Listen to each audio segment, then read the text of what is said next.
Nabi berkata, nanti akan ada seorang lelaki yang merasa sangat percaya diri bahwa imannya sudah sangat kuat, dan dia yakin dia tidak akan berubah ketika dia berjumpa dengan Dajjal. Maka dia pun keluar dari persembunyiannya, dengan sengaja dia bertemu dengan Dajjal untuk berdebat dengan Dajjal.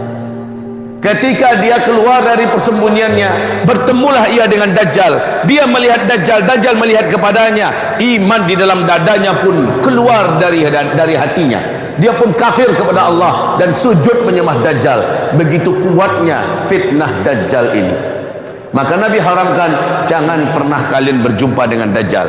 Jika Dajjal muncul masuk ke dalam kota kalian, pastikan kalian sudah di dalam rumah. Pastikan pintu sudah kalian kunci rapat-rapat, jendela sudah kalian tutup rapat-rapat, dan pastikan para wanita kalian sudah kalian ikat kuat-kuat. Kenapa Pak harus diikat wanita-wanitanya? Ibu mau diikat oleh bapak-bapak ketika Dajjal datang? Ini perintah Rasulullah. Kenapa wanita harus diikat kuat-kuat? Karena saat Dajjal masuk ke sebuah negeri, ke sebuah kota, dia langsung menyebarkan kekuatan sihirnya. Dia langsung menggerakkan pasukannya dari bangsa setan, ya, untuk menyebar dan membawa hipnotis yang kuat agar orang-orang keluar dari persembunyiannya untuk menyambut kedatangan Dajjal. Padahal dengan melihat Dajjal orang akan kafir kepada Allah. Makanya kata Rasulullah, yang paling rapuh kondisi imannya saat itu adalah wanita, maka ikat mereka supaya mereka tidak bergerak keluar dari pintu rumahnya. Ikat mereka di rumah-rumah mereka, ikat kakinya, ikat tangannya, tambatkan ikatan itu di tiang-tiang rumah. Ibarat Allah yang kami muliakan, setelah itu kalian yang di rumah ngapain? Bacalah surat Al-Kahfi. Kita yang dalam rumah baca surat Al-Kahfi. Kenapa bukan surat Yasin, Ustaz? Kenapa bukan surat yang lain saja, surah Al-Baqarah, surah Al-Waqi'ah? Kenapa harus Al-Kahfi? Jawaban saya, Allahu wa rasuluhu a'lam. Saya tak tahu. Yang jelas Rasul mengatakan baca surat Al-Kahfi.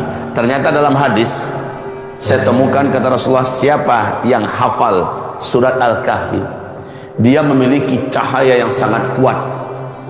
Kekuatan cahaya itu sekuat sejauh dari timur ke barat, dan kekuatan cahaya itu setinggi gunung yang paling besar dan paling tinggi. Ini orang yang hafal surah Al-Kahfi. Siapa yang membaca surah Al-Kahfi di Kamis malam Jumat, maka sampai 1 minggu berikutnya Allah lindungi ia dari fitnah Masih Dajjal. Ini kalau baca surah Al-Kahfi di Kamis malam Jumat. Kita di sini biasanya baca Kamis malam Jumat itu baca apa biasa? Yasin. Padahal yang sangat sahih hadisnya, sangat kuat, Rasulullah perintahkan surat Al-Kahfi. Setelah itu terserah mau baca Yasin, mau baca surat yang lain. Tapi yang diperintahkan Rasulullah di hadis-hadis yang sahih adalah baca surat Al-Kahfi. Yang membacanya di Kamis malam Jumat 1 minggu depan, tidak ada satupun fitnah Dajjal yang bisa mengenai dirinya. Ini yang kita baca. Dan kalau kita lihat sejarah daripada pemuda Kahfi, ini adalah para pemuda yang Allah lindungi dari kejaran bala tentara raja yang zalim. Masuk mereka ke dalam gua, bolak-balik lalu lalang mereka, tentara-tentara itu mencari pemuda-pemuda ini, padahal mereka lewat gua, Pak. Allah gaibkan gua itu dari pandangan mata mereka, sehingga pasukan-pasukan raja yang zalim ini tak mampu melihat apa-apa dan siapa-siapa di dalam gua.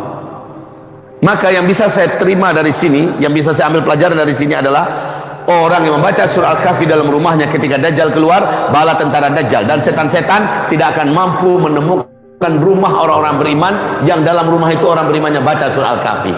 Itu pelajaran yang Pak saya ambil.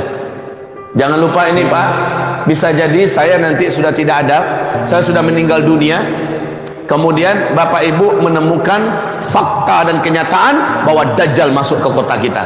Karena kata Rasulullah, tidak ada satupun kota di muka bumi kecuali Dajjal pasti memasukinya. Kota Rengat, kota Tembilahan, kota Belilas, kota Air Molek, kota Palembang, kota Pekanbaru, kota Medan, semua kota di muka bumi ini akan dimasuki oleh Dajjal dengan cepat. Nah, kaum muslimin yang kami muliakan, Ustaz, kenapa Ustaz merasa bahwa Ustaz tidak akan ada ketika Dajjal muncul? Rasulullah bersabda, Dajjal akan muncul ke tengah-tengah manusia ketika sudah tidak ada lagi ulama dan da'i yang menyebut-nyebut Dajjal di mimbar-mimbar. Berarti orang-orang da'i-da'i, ustaz-ustaz yang membedah dan mengupas tentang Dajjal sudah meninggal dunia. Mungkin Allah punya cara, wafat dalam keadaan muda.